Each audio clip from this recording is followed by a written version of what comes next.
عام طور پر جب آپریٹنگ سسٹم کا خیال آتا ہے تو ذہن میں ونڈوز، میک او ایس یا اینڈرائڈ جیسے نام آتے ہیں، ٹھیک ہے؟ لیکن سچ تو یہ ہے کہ ہماری دنیا کو چلانے والے اصل آپریٹنگ سسٹمز یہ ہیں ہی نہیں۔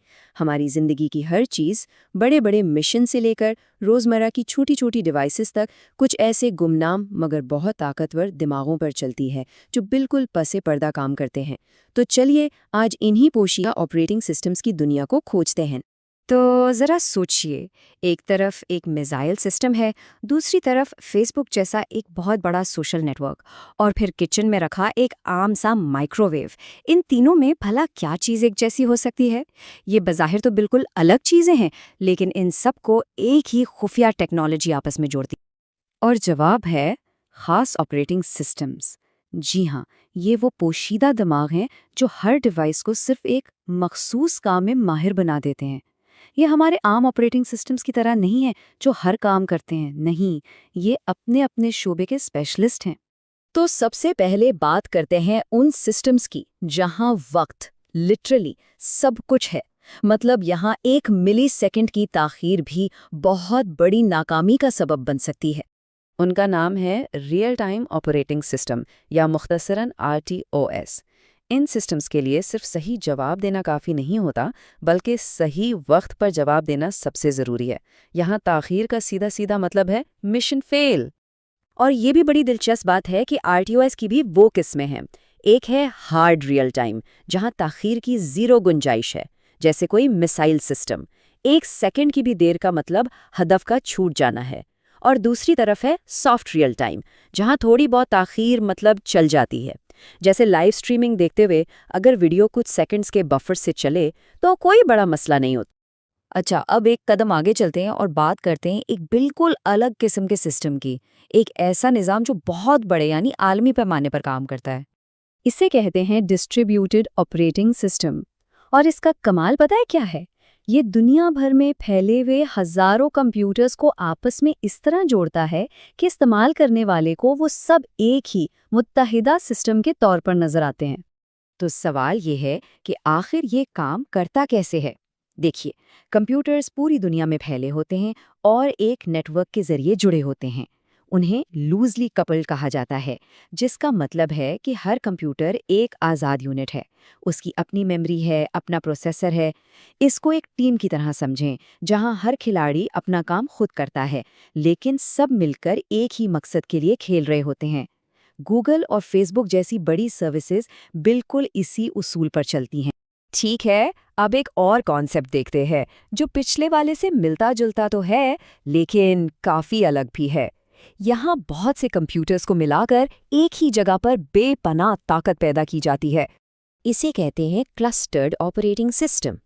یہاں کمپیوٹرز دنیا بھر میں پھیلے ہوئے نہیں ہیں، بلکہ ایک ہی جگہ، فرض کریں ایک ہی عمارت میں، ایک لوکل نیٹ ورک سے جڑے ہیں۔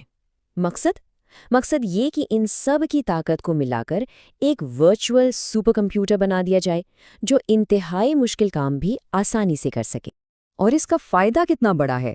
اندازہ لگائیں کہ سینکڑوں مشینوں کو جوڑ کر کمپیوٹنگ پاور کو 100 گنا یا اس سے بھی کہیں زیادہ بڑھایا جا سکتا ہے۔ یہ بالکل ایسا ہے جیسے ایک اکیلے آدمی کے بجائے ایک پوری فوج کی طاقت حاصل کر لی جائے۔ اچھا، تو اب شاید تھوڑی کنفیوژن ہو رہی ہو کہ ڈسٹریبیوٹڈ اور کلسٹرڈ میں اصل فرق کیا ہے۔ چلیے اس کو آسان کرتے ہیں۔ ڈسٹریبیوٹڈ سسٹم عالمی یعنی گلوبل ہے، جبکہ کلسٹرڈ مقامی یعنی لوکل۔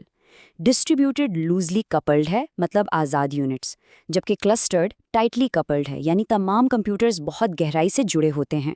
اسی لیے ڈسٹریبیوٹڈ سسٹم فالٹ ٹالرنس میں بہتر ہے، مطلب اگر ایک کمپیوٹر فیل ہو بھی جائے تو باقی کام کرتے رہتے ہیں، جبکہ کلسٹرڈ سسٹم خالص کارکردگی اور سپیڈ کے لیے بنایا گیا ہے۔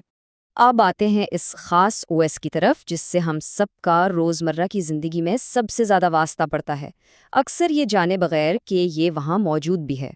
اسے کہتے ہیں ایمبیڈڈ آپریٹنگ سسٹم۔ یہ وہ او ایس ہے جو کسی بڑی ڈیوائس کے اندر صرف اور صرف ایک کام کرنے کے لیے بنایا جاتا ہے۔ یہ ایک ایسا ماہر ہے جو صرف اپنا کام جانتا ہے اور اس میں کوئی اپنی مرضی سے تبدیلی نہیں کر سکتا۔ اس کانسیپٹ کو سمجھنے کے لیے یہ مثال بالکل پرفیکٹ ہے۔ اگر واشنگ مشین سے کھانا گرم کرنے کو کہا جائے تو وہ ایسا نہیں کرے گی۔ کیوں؟ کیونکہ اس کا ایمبیڈڈ او ایس اسے صرف ایک ہی کام کی اجازت دیتا ہے، یعنی کپڑے دھونے کی۔ اس کا مقصد بالکل فکسڈ ہے۔ اور یہ سسٹمز یہ تو ہر جگہ ہیں، لٹرلی ہر جگہ، مائکرو ویو میں، واشنگ مشین میں، اے سی میں، یہاں تک کہ ڈیجیٹل گھڑیوں میں بھی۔ یہ سب ایک ایمبیڈڈ او ایس پر چل رہے ہیں جو خاموشی سے اپنا مخصوص کام کر رہا ہے۔ تو اس سب سے کیا پتہ چلا؟ یہی کہ ہماری ٹیکنالوجی کی دنیا صرف چند مشہور آپریٹنگ سسٹمز پر نہیں چل رہی، بلکہ یہ ان ماہر اور خاص دماغوں کا ایک پورا جال ہے جو ہماری ٹیکنالوجی کو زیادہ سمارٹ، تیز اور قابل بھروسہ بناتا ہے۔ تو چلیے ان 4 پوشیدہ دماغوں کو ایک بار جلدی سے دہرا لیتے ہیں۔ پہلا، ریئل ٹائم او ایس، یعنی وقت کی پابندی کا ماہر۔ دوسرا، ڈسٹریبیوٹڈ او ایس، جو عالمی رابطے بناتا ہے۔ تیسرا، کلسٹرڈ او ایس، جو سپر کمپیوٹر جیسی طاقت دیتا ہے۔ اور چوتھا، ایمبیڈڈ او ایس، یعنی ایک کام کا ماہر۔ اور آخر میں ایک سوال جس پر ہم سب سوچ سکتے ہیں، جیسے جیسے ہماری دنیا سمارٹ ہوتی جا رہی ہے، خود چلنے والی گاڑیوں سے لے کر سمارٹ گھروں تک، کیا لگتا ہے کہ ان خاص آپریٹنگ سسٹمز کی اگلی نسل ہمارے مستقبل کو کس طرح سے بدلے گی اور کیا کچھ ممکن بنائے گی؟